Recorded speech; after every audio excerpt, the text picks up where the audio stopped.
En tu armadura espada y en tu corazón espinas.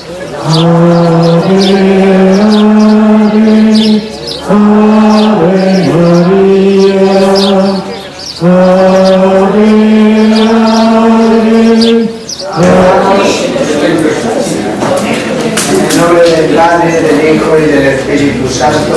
Amén. Jesús, tu luz verdadera que ilumina a todo mundo, tu luz que llegas del mundo.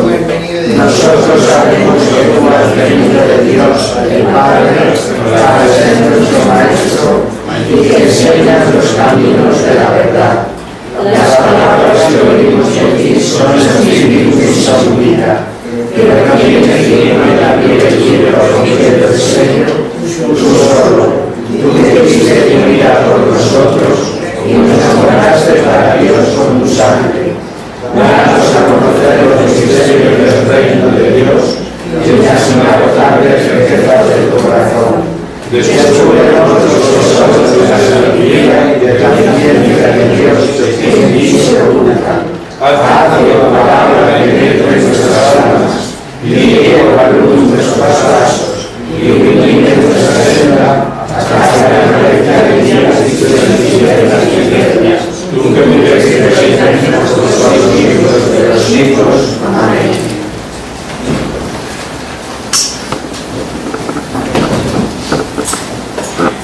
Bueno, pues continuamos con el Evangelio de Juan. Después de ver el último día la curación del paralítico de la piscina y de la polémica de los judíos con Cristo por curar en sábado, vamos a seguir con el capítulo 5 con un discurso apologético y dogmático de Cristo. En primer lugar, vemos cómo el Hijo obra en todo en unión del Padre. Vamos a ver los versículos del capítulo 5, del 17 al 30. Leemos. Pero él justificó su modo de actuar diciendo: mi Padre no cesa nunca de trabajar, por eso yo trabajo también en todo tiempo. Esta afirmación provocó en los judíos un mayor deseo de matarlo, porque no solo no respetaba el sábado, sino que además decía que Dios era su propio Padre y se hacía igual a Dios. Jesús prosiguió diciendo: yo os aseguro que el Hijo no puede hacer nada por su cuenta. Él hace únicamente lo que ve hacer al Padre. Lo que hace el Padre, eso hace también el Hijo. Pues el Padre ama al Hijo y le manifiesta todas sus obras, y le manifestará todavía cosas mayores, de modo que vosotros mismos quedaréis maravillados. Porque así como el Padre resucita a los muertos, dándoles la vida, así también el Hijo da la vida a los que quieren. El Padre no juzga a nadie, sino que le ha dado al Hijo todo el poder de juzgar, y quiere que todos den al Hijo el mismo honor que dan al Padre. El que no honra al Hijo, tampoco honra al Padre que lo ha enviado. Yo os aseguro que quien acepta lo que yo digo y cree en el que me ha enviado tiene la vida eterna. No sufrirá un juicio de condenación, sino que ha pasado de la muerte a la vida. Os aseguro que está llegando la hora, mejor aún, ha llegado ya, en que los muertos oirán la voz del Hijo de Dios y todos los que la oigan vivirán. El Padre tiene el poder de dar la vida y ha dado al Hijo ese mismo poder. Le ha dado también autoridad para juzgar, porque es el Hijo del Hombre. No os admiréis de lo que os estoy diciendo, porque llegará el momento en que todos los muertos oirán su voz y saldrán de los sepulcros. Los que hicieron el bien resucitarán para la vida eterna, pero los que hicieron el mal resucitarán para su condenación. Yo no puedo hacer nada por mi cuenta, juzgo según lo que Dios me dice, y mi juicio es justo, porque no pretendo actuar según mi voluntad, sino que cumplo la voluntad del que me ha enviado. Bueno, muy densa, muchos grupos de idea en este discurso de Cristo. Vamos a ir viendo por partes. Primero, para valorar bien las expresiones de Cristo, hay que tener en cuenta que Juan, el evangelista, no disocia al hombre del verbo encarnado. Para Juan, quien habla es el verbo encarnado, Cristo.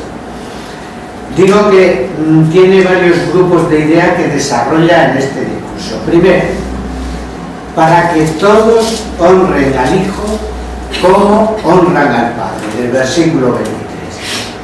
Fijaos, y el evangelista, esta honra que Jesús pide para sí mismo es la misma que le corresponde, la misma que el Padre, la que le corresponde por ser Hijo de Dios, el mismo Dios. Y el evangelista lo explica muy bien lo que esto significaba para los judíos.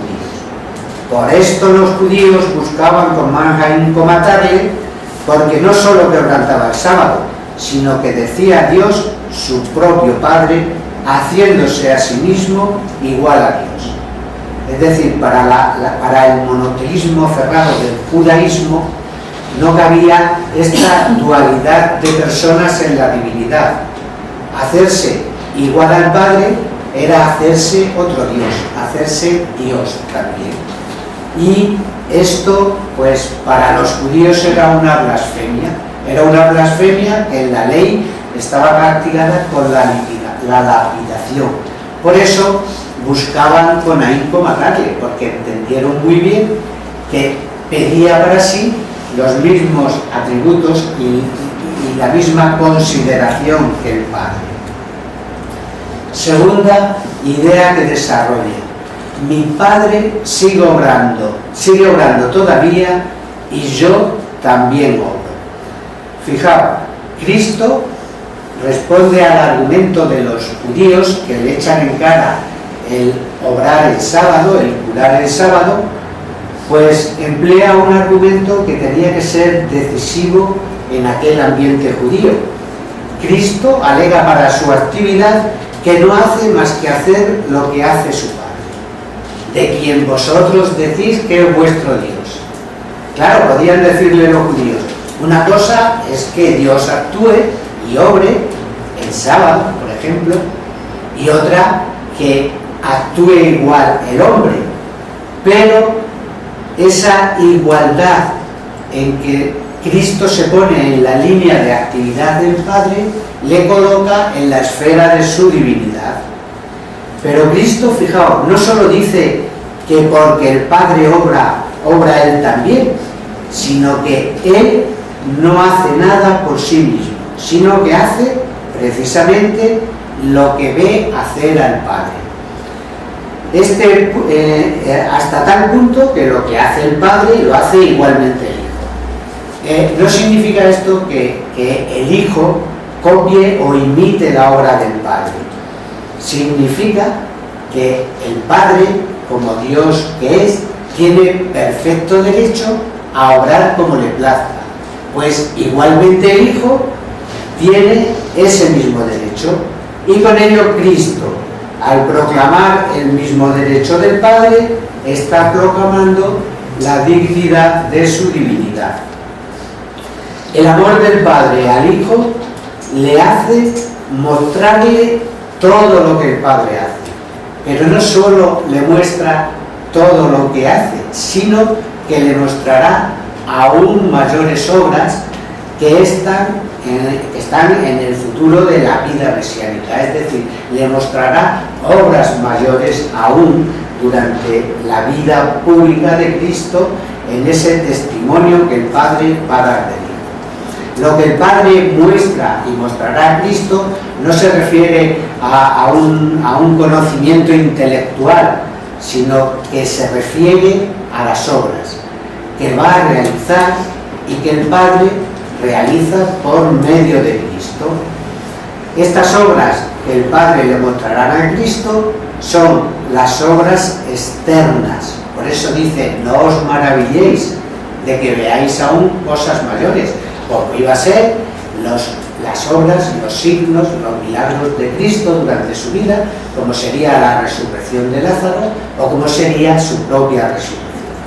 El pensamiento, pues, es el siguiente: Cristo obra como obra el Padre, en plena dependencia de Él, hasta tal punto que todas las obras maravillosas, todos los milagros que Él realiza, se las muestra el Padre, al realizarlas el Padre por medio del Hijo. Por eso decía yo que había que ir leyendo este texto despacio, porque se enreda uno con facilidad, sí.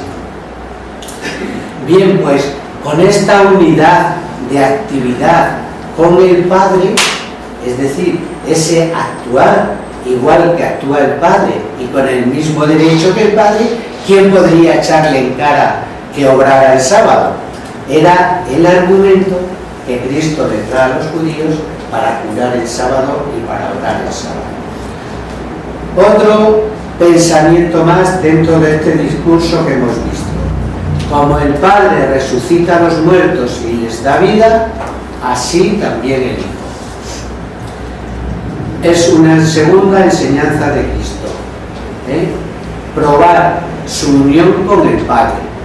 Es el poder que el Padre le comunicó de resucitar todo tipo de muertos, porque aquí se va a hablar de dos tipos de resurrecciones: una resurrección espiritual y una resurrección de cuerpos al final.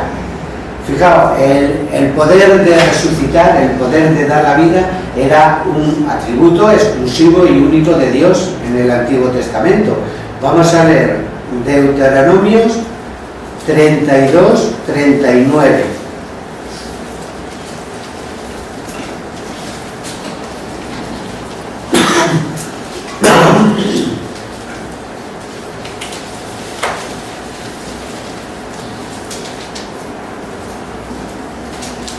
Ved pues que soy yo solo, y que no hay Dios alguno más que yo.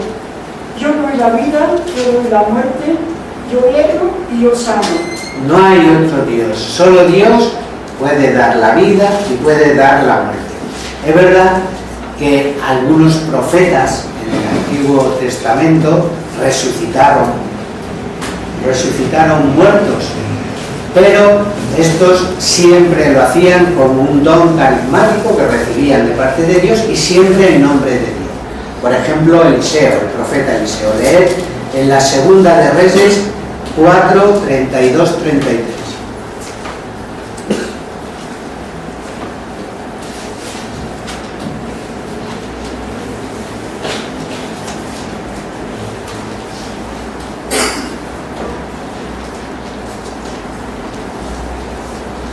Cuando Eliseo llegó a la casa, el niño estaba muerto, echado en su cama.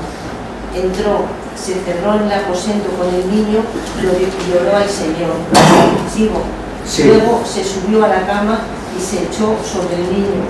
Puso la boca sobre su boca, los ojos sobre sus ojos, las palmas sobre sus palmas, y estando así inclinado sobre él, el cuerpo del niño entró en calor. Bien. Eliseo se apartó y se puso a pasear por la casa de acá para allá. Luego subió y se tendió sobre él. Sí, bueno, es la resurrección del profeta Eliseo a un niño. Es verdad, y lo hacían pues como un don, como excepcionalmente y carismáticamente, un don que Dios le concedía y siempre en nombre de Dios. Pero Cristo reivindica para sí este poder de vida y muerte, y eso no es otra cosa que proclamar su divinidad. Primero, en los versículos 25 y 26 hemos leído el poder de resucitar espíritus. En verdad os digo, en la traducción que hemos leído nunca ponía, siempre que ponía en verdad os digo, venía a decir algo así, yo os digo, pero tiene mucha más fuerza esta traducción de en verdad os digo, porque cada vez que Jesús decía en verdad os digo, es porque quería decir algo importante o un mensaje que quería transmitir de importancia. Y en el texto hemos visto varias veces, 3 veces dice, en verdad os digo que llega la hora, y ahora es, en que los muertos oirán la voz del Hijo de Dios y los que la escucharen vivirán. Por eso se trata aquí de una resurrección espiritual, porque los muertos oyen la voz y los que la escuchan viven. Se trata pues de una resurrección espiritual, de muertos espiritualmente. A estos viene Cristo a llamarles a la vida y a la resurrección. Precisamente en el versículo siguiente da la razón de cómo Cristo puede causar esta resurrección espiritual en las almas. Porque el Padre le dio el tener vida en sí mismo. Ante la muerte espiritual, Cristo les da la vida que Él tiene y así resucita. Los muertos que resucitan a la voz del Hijo de Dios vivirán. Aquí su voz es su predicación, su enseñanza, el misterio de fe que trae de parte de Dios y las palabras de Cristo, Él mismo lo dice, leer Juan 6:63.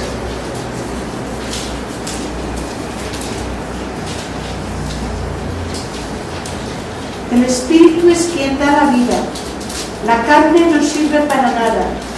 Las palabras que os he dicho son espíritu y vida. Por eso resucitan los que oyen su voz, porque su palabra es espíritu y es vida. Por eso los que oyeren, es decir, los que abrazan la fe y creen, vivirán. Él resucitará en espíritu y por la fe al hacerles hijos de Dios. Esa es la potestad que tiene recibida del Padre de resucitar espiritualmente las almas, pero también tiene la potestad de resucitar los cuerpos. En los versículos siguientes, 28 y 29, dice: no os maravilléis de esto, porque llega la hora en que todos los que están en el sepulcro oirán su voz y saldrán. Los que hicieron el bien resucitarán para la vida, los que hicieron el mal resucitarán para la condenación. Este poder de Cristo se extiende también a la resurrección de los cuerpos. Y esta resurrección universal se refiere al juicio final. Cristo en la parusía resucitará a todos. Leer 1 Corintios 15:21.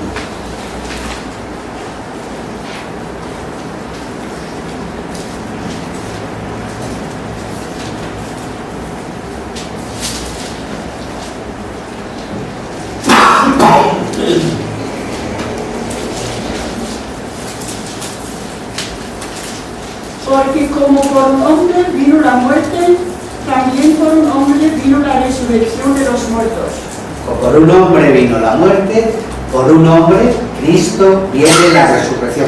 Era la creencia del pueblo judío en la resurrección final de todos, excepto los saduceos. Si recordáis en la resurrección de Lázaro, cuando Marta le dice, tu hermano vivirá, ¿crees esto? Dice, sí, creo que resucitará en el último día.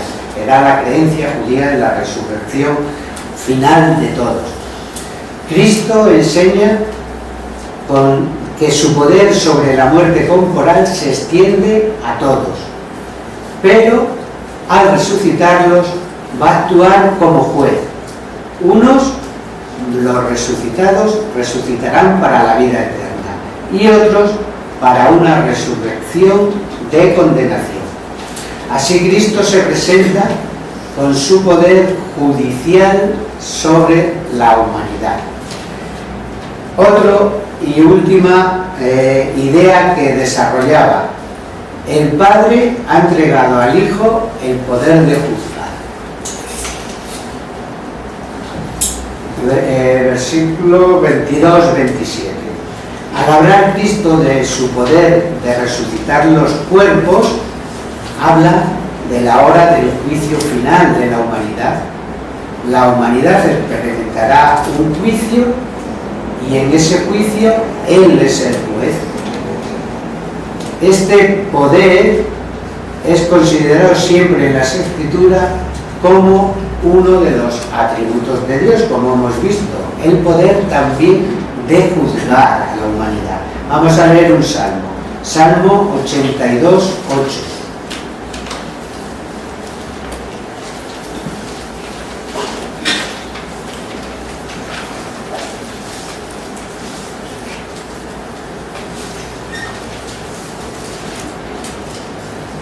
Levántate, Dios, y juzga la tierra, porque tú eres el dueño de todos los pueblos.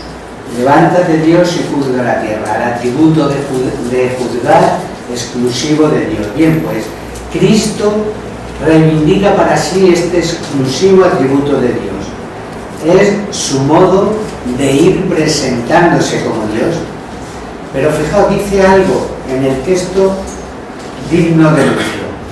No solo dice que tiene este poder judicial sobre la humanidad, sino que dice que el Padre le dio el poder de juzgar por cuanto es Hijo del Hombre. Esa expresión, con esa expresión de Hijo del Hombre, quizás pretenda destacar en esa misma unión hipostática entre la naturaleza humana y divina, pues probablemente para indicar la grandeza de su humanidad humillada hasta la cruz, pero que estaba unida a la persona del Hijo de Dios. La humillación de esa naturaleza en su muerte le llevaba a la suprema exaltación en la resurrección, hasta hacer que toda lengua confesase que Él es el Kyrios, el Señor, como nos dice San Pablo en la carta a los Filipenses. Leed Filipenses 2, 8, 11.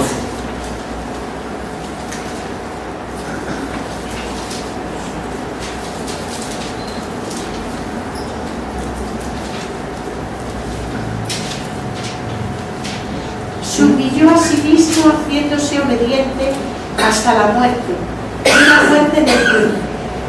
Por eso Dios lo exaltó y le dio el nombre que está por encima de todo nombre, para que ante el nombre de Jesús doble la rodilla todo lo que hay en los cielos, en la tierra y en los abismos, y toda lengua proclame que Jesucristo es Señor para gloria de Dios Padre. Que Jesucristo es Señor. Y Cristo no solo tiene el poder judicial, sino que lo ejerce. Pero en toda esa obra judicial no es ajeno a la iniciativa del Padre. Él mismo dice, según le oigo, juzgo. Y como según oye al Padre juzga, de ahí deduce que su juicio es justo, su juicio es verdadero. Con ello aparece clara la conciencia que Cristo tiene de sí mismo, de quién es, de la dignidad de la que está dotado, de los poderes que tiene y de su unión constante a la iniciativa del Padre. En este discurso de Cristo es un cuadro maravilloso en el que se muestra como Dios, para que todos honren al Hijo como honran al Padre. Cristo concluye, en verdad os digo que el que escucha mi palabra y cree en el que me ha enviado, tiene la vida eterna. Bueno, pues este es el grupo de ideas que desarrolla en este primer discurso dogmático. Va a seguir ahora diciéndonos cómo el Padre da testimonio sobre la misión del Hijo. Y eso demuestra de que si el Padre da testimonio de su misión, de su obra, es que su obra es verdadera, es de que su palabra, o con su palabra, enseña la verdad. Vamos a leer los versículos siguientes del 31 al 47.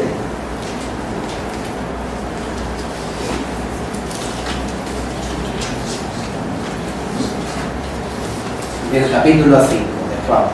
Si yo diera testimonio de mí mismo, Sí. mi testimonio no sería válido. Otro atestigo a mi favor, y yo sé que su testimonio a mi favor es verdadero. Ustedes enviaron una delegación a Juan, y él dio testimonio de la verdad. Y aunque yo no me apoyo en el testimonio humano, digo esto para la salvación de ustedes. Ahí. Seguimos. Él era una lámpara que ardía y alumbraba, y ustedes quisieron disfrutar un rato de su luz. Yo tengo un testimonio más valioso que el de Juan. Las obras que mi Padre me encargó hacer y que yo hago atestiguan de mí que el Padre me ha enviado. A mí el Padre que me envió da testimonio de mí. Ustedes nunca han escuchado su voz ni han visto su rostro, y su palabra no permanece en ustedes, porque al que él envió no le creen. Estudian la Escritura pensando en que encierra vida eterna, porque ella da testimonio de mí. Pero ustedes no quieren venir a mí para tener vida. Yo no recibo honores de los hombres. Además, yo sé que ustedes no poseen el amor de Dios. Yo he venido en nombre de mi Padre y no me recibo. Si otro viniera en nombre propio, lo recibiría. ¿Cómo pueden creer si viven pendientes del honor que se dan unos a otros, en lugar de buscar el honor que solo viene de Dios? No piensen que seré yo el que les acuse ante el Padre. Os acusará Moisés, quien confía. Porque si creyeran a Moisés, también creerían en mí, ya que él escribió acerca de mí. Y si no creen lo que él escribió, ¿cómo creerán en mis palabras? Muy bien. Cristo basa el fundamento de esta su argumentación en un principio que estaba en la ley. Era la necesidad de dos testigos. Leed Deuteronomios 19:15.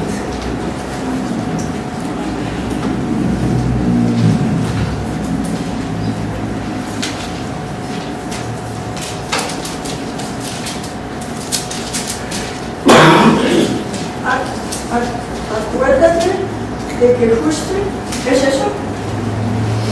Un solo testigo. Sí, Un solo testigo no vale contra uno en cualquier delito o en cualquier pecado. Cualquiera que sea el pecado, la palabra de 2 o 3 testigos se apoya a la sentencia. es necesario 2 o 3 testigos para un pleito. Por eso dice, si yo diera testimonio de mí mismo, mi testimonio no sería verídico. Fijaos, no es que Cristo no admita como infalible su único testimonio, que en otra ocasión lo alega. Leed Juan 8:14.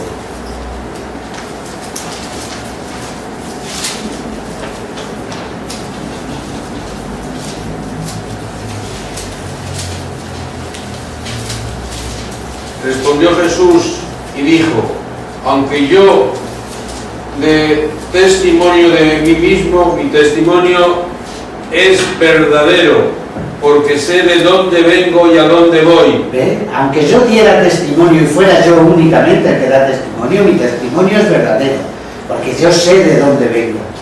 O sea que él, si ahora plantea el problema de la ley de la necesidad de 2 testigos, es por entrar en el terreno de las exigencias de los judíos, que consideraban la necesidad de 2 testigos.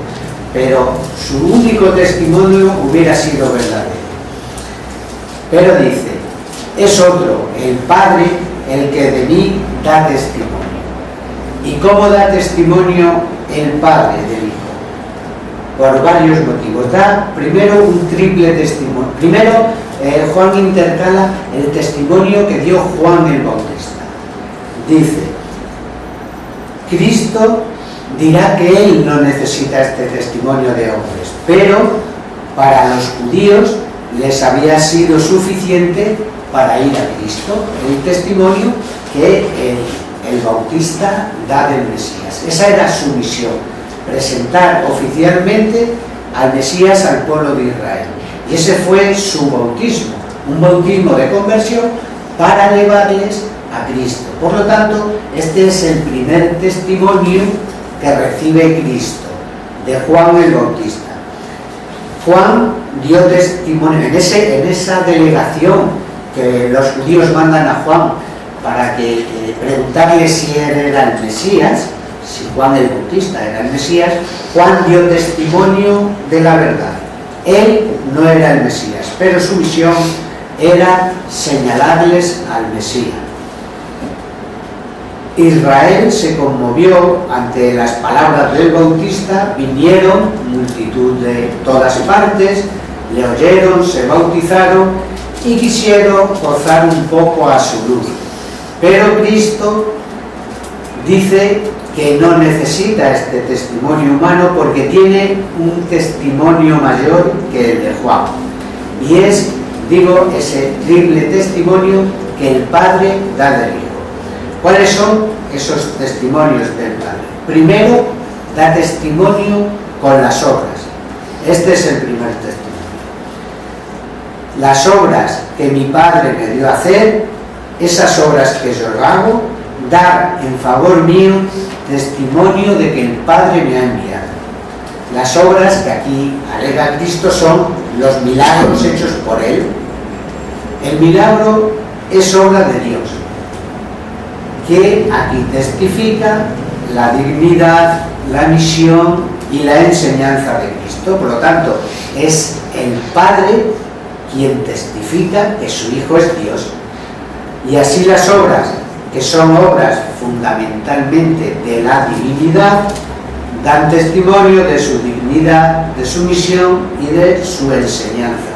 Por lo tanto, estas obras son el primer testimonio que el Padre da al Hijo. Otro testimonio que da el Padre. Dice, y el Padre que me ha enviado, ese da testimonio de mí. Vosotros no habéis oído jamás su voz, ni habéis visto su faz, ni tenéis su palabra en vosotros, porque no habéis creído en aquel que Él ha enviado. Bien, este testimonio que el Padre le rinde, pues debe referirse a ese testimonio íntimo y personal que el Padre deja oír en las almas. Juan lo va a explicar en el capítulo siguiente, citando una cita de Isaías. Leer Juan 6:45.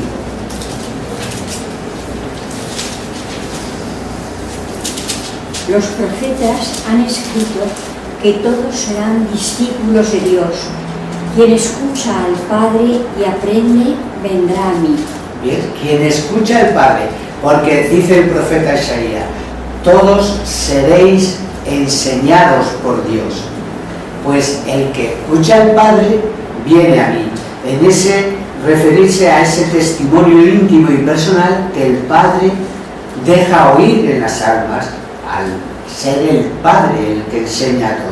Y por eso alega a él ahora la culpabilidad de ellos, de los judíos. Pues testificando el Padre de esta forma personal e íntima en favor del Hijo, ellos debieron venir a Él y no lo hicieron. ¿En qué sentido son culpables? Aquí son culpables porque no han creído en aquel en el que Él ha enviado. En el capítulo siguiente, el que oye al Padre viene a mí, no que alguno haya visto al Padre. En esta audición y esta visión hay que tomarla en un sentido especial. Pues mirad, dice Cristo en el capítulo 14 de Juan 14:9.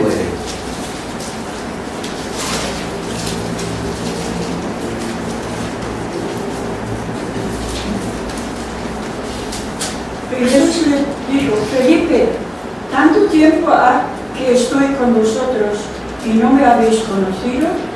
El que me ha visto a mí, ha visto al Padre. El que me ha visto a mí, ha visto al Padre.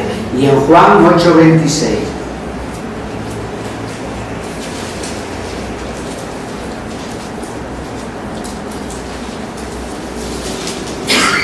Tengo muchas cosas que decir y condenar de vosotros, pero lo que yo digo al mundo es lo que oí de aquel que me envió, y él dice la verdad. Lo que yo digo al mundo es lo que oigo al Padre.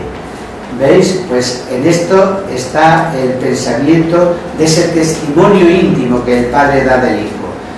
Y les acusa de no haber oído ni visto al Padre precisamente por no creer en el Hijo. Este es el testimonio viviente y ostensible del Padre, ese testimonio íntimo y personal. Tiene, por lo tanto, primero el testimonio de las obras y el testimonio íntimo y personal que el Padre da en cada alma y que le llevaría a Cristo. Y un tercer testimonio que da el Padre es en las Escrituras. Y este testimonio debería ser decisivo para los judíos, que tanto escudriñaban las Escrituras. Dice: escudriñáis las Escrituras, pues pensáis que en ellas tenéis la vida eterna. Precisamente ellas dan testimonio de mí, y no queréis venir a mí para tener la vida.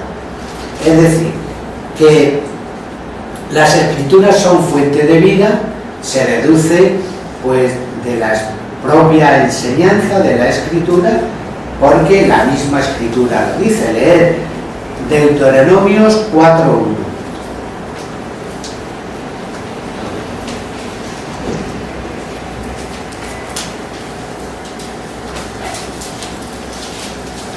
Y ahora, Israel, escucha las leyes y prescripciones que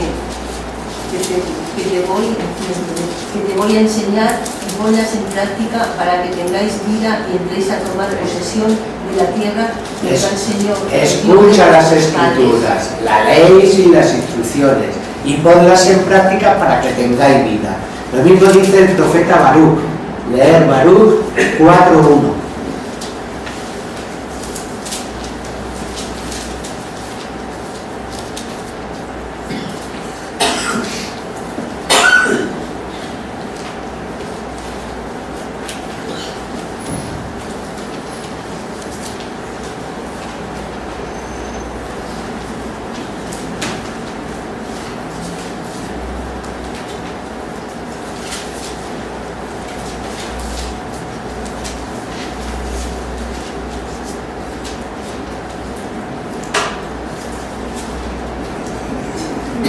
¿Tenéis?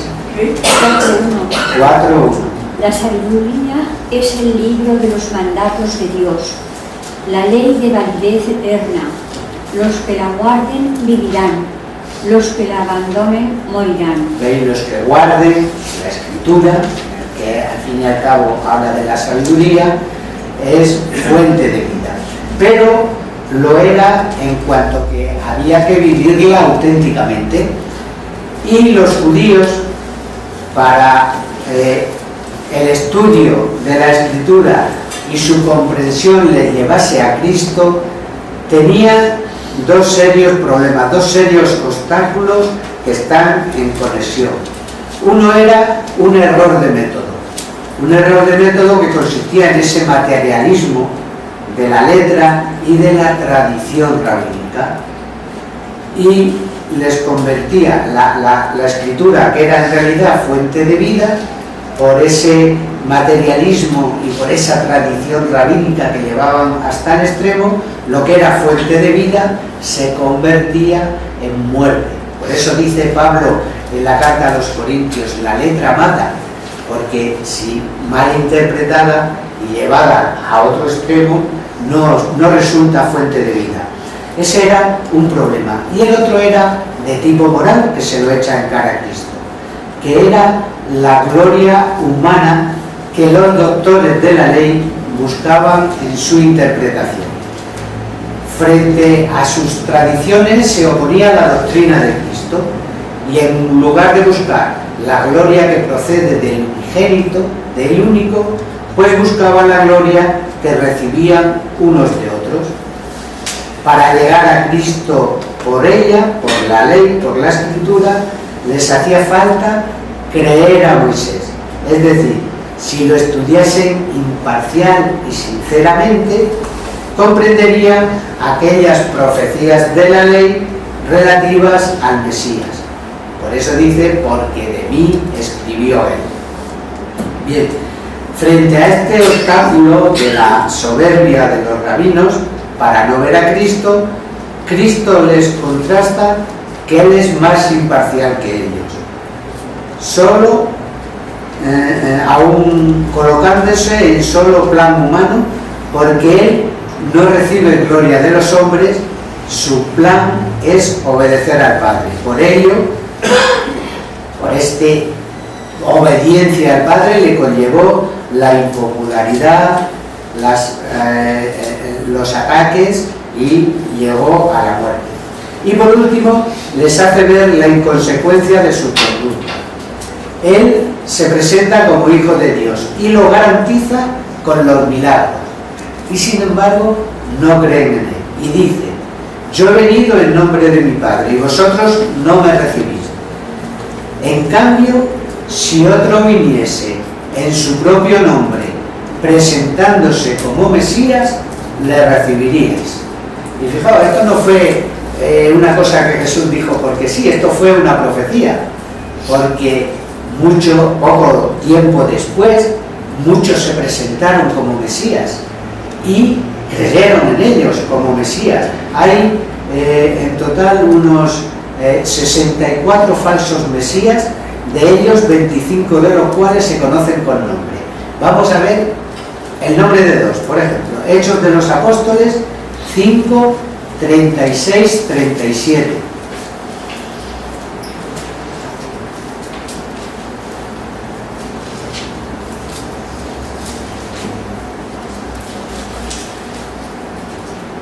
Porque hace algún tiempo apareció un tal Teudas con la pretensión de ser alguien importante y le siguieron unos 400 hombres, pero fue ejecutado y todos los que lo seguían se dispersaron y quedaron reducidos a la nada. Después de este surgió Judas el Galileo en los días del empadronamiento y arrastró detrás de sí al pueblo, pero también él pereció y todos sus secuaces se dispersaron. Fijaos, esto aparece el tal Teudas y el tal Judas como falsos mesías y el pueblo le siguió. Esto lo dice un rabino, Gamaliel, cuando cogieron preso a los discípulos que estaban predicando en el templo en el principio, poco después de la ascensión del Señor, los cogieron presos y los quería juzgar el Sanedrín. Y este tal Gamaliel les dijo: mirad, dejadlo, porque si es cosa de Dios, nada tenemos que hacer. No vais a actuar vosotros contra Dios. Pero si es cosa de los hombres, pues pasará como han pasado tantos. Como ha pasado ese tal Teudas, esos falsos que se han presentado como mesías. Y les echa en cara, pues eso, ¿no? Que siendo cosa de Dios no van a tener que hacer nada porque contra Dios nada podría. Fijaos, hasta tal extremo llegaba la inconsciencia de los judíos ante los milagros de Cristo que llegaron a atribuirle al poder de Belcebú el realizar los milagros. Leed Marcos 3:22.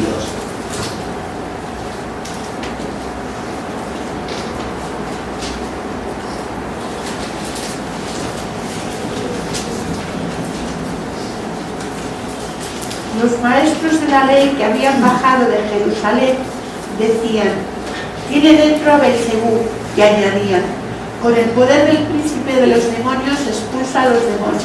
Bien, hasta ahí. Es decir, esta actitud de los judíos contra Cristo no es otra cosa que el pecado contra el Espíritu Santo. ¿Cuál es el pecado contra el Espíritu Santo? Pues es cerrar los ojos a la evidencia para hacerse voluntariamente ciegos, como les dijo con motivo del ciego de nacimiento. Les dice: con que nosotros también somos ciegos, les decían los estos, y dícele Jesús: si fuerais ciegos no tendríais pecado, pero ahora decís vemos y vuestro pecado es permanente. Decía que ese es el pecado contra el Espíritu Santo. El pecado contra el Espíritu Santo no es otro que no admitir la luz de la gracia divina y el perdón que conlleva. Entonces, esta actitud de los judíos ante Cristo de hacerse, de cerrar los ojos a la evidencia, no deja ser el pecado contra el Espíritu Santo. Muy bien, pues aquí nos quedamos y seguimos el próximo día, que empezamos con el capítulo 6.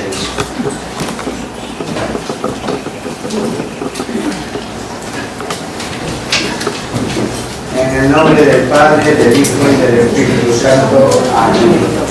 Virgen bella como la luna, delicia del cielo, en cuyos rostros se miran los santos y se contemplan los ángeles. Haz que nosotros, tus hijos, nos acercamos a ti, y que nuestras almas reciban un rayo de esa belleza tuya, que no traemos sanos, sino que brilla en la eternidad. María, sol del cielo, despierta de una vida donde hay la muerte, que ilumina los espíritus en que hay alegría, reflejando en los rostros de tus hijos, concédenos un destello de tu luz y fuego. María, poderosa